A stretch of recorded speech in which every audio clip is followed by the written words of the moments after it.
Hi, my name is Joseph Alai. Welcome to my channel. And today I want to talk about how the list method actually works and how affirmations are supposed to be impressed on the subconscious mind. So the reason I bring this topic up is because there's been a psychological approach that I have been aware of for many years, having gone to therapists and psychologists myself, about self-talk. And so there's two ideologies regarding or behind affirmations or manifesting from statements. One of them is extremely effective and powerful and simple, and the other one is more of the psychological approach, which in the end actually alludes to the manifestation process itself. So first of all, if you have not done so already, please hit the bell icon, subscribe, hit the like button. It does something with the algorithm from which those who would not normally be able to see these videos, these truths, will actually be able to see them. And so stay tuned by subscribing, because I talk a lot about the laser-focused, systematic way to manifest everything that you want in a more predictable manner. So I was on the VIP community. I just released that recently. It's actually really awesome. So we did a workshop recently, and we were talking a lot about affirmations and how often to do them and how they work. And it brought up back when, a while ago, it's this really interesting story, about 3, 4, 5 years ago maybe. I was in a really rough spot. I was still in the position of life before I fixed things through manifestation. So I was in the process, but nevertheless I was having a lot of trouble. So I actually wound up in Rutgers Behavioral Health Unit for like 5 days.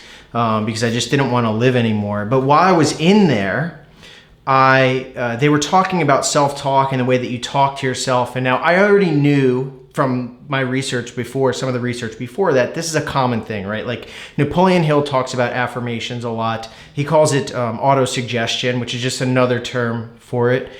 And I've heard it from a lot of people. And there's this idea or concept, right, due to science or psychology, that what we're doing here is we're creating a new groove in our brain. And by doing that, we then become that person, right? And then therefore, if we become that person, then we will manifest things as that person, thinking from that person. So, but there's a different angle, a more simpler, easier approach, right? Because with that ideology, that mindset, what we're basically saying is we have to hammer this or drill this into our mind until it becomes a part of us, right? We just have to continuously repeat this over and over until we believe it, right? Because that's the main question that I'm asked by my clients or by the people in the VIP community, which is, how long does it take before I believe it? So here's the interesting thing, right? So psychology and science, or everything, is a side effect of manifesting, right? If you've watched my stuff before, I go into a lot of the details on how to prove that all of this world is simply a side effect of manifesting, which even means that your beliefs are a manifestation of something inside of you. And also psychology, science, physics, all of these are describing patterns of manifesting. So repeating something over and over, creating a new brain, pathway in your brain, and then whatever. That is interesting, but there's no, the way that I have found affirmations work, and this is why the list process that I have basically found accidentally, and then shared with you guys, works, is what actually happens is when you list out that belief, when you write it out, when you plan it out, the affirmation or the subconscious mind tape, what's actually happening is it's not a groove that's being formed in your mind. You're actually just impressing the subconscious mind the same way you are with an imaginal act, because every facet of our awareness, such as imaginal acts, visualizations, inner talk, mood, feeling, memories, each of these independently, all the imaginal senses will create. So what we're doing here is we're just using we're conjuring up inner speech in the form of a sentence or some type of phrase, and we're reading it or saying it until it impresses the subconscious mind. And then after that point, this is the amazing thing, this is the evidence that I've gotten ton of from the list process, from examining the data is that if you just write something down, right, and you test this, be sure to test this, write something down in the present tense as if you already received it, right? I often say the one, I receive a cup of coffee, someone reaches out, an old friend reaches out to me, any of that stuff. And if you forget, it happens the fastest. You can write it down one time and it will happen. And so what happened there is I started to extrapolate that out, right? And this is why the list is so important, because you can make conclusions or spot patterns in it. And then I utilize the same thing for affirmations. And the thing that I found out is that you only actually have to say things one time. One time that impresses the subconscious mind, and then you're not going to believe it instantly. The goal isn't to convince yourself to believe it. What will happen is, the same way as an imaginal act, the world will begin to change. You'll find yourself in situations, the world will begin to move in such a way that will prove to you the thing that you have written down. So whether it's just you're manifesting a cup of coffee, or you're changing your belief systems, or money comes in easily and effortlessly, or your relationships are perfect and awesome and the best ever. It's not, again, what I want to repeat here is to remove the psychological approach to it and go to the manifesting approach to it, right? And I'll tell you another reason why. Force is always met with force. When we imagine something, when things are manifested, it always comes perfect. And in fact, we cannot take any action unless it has been manifested. Now think about that for a second. Everything that you've ever experienced, every action that you've taken in the past, each of these has been thought beforehand.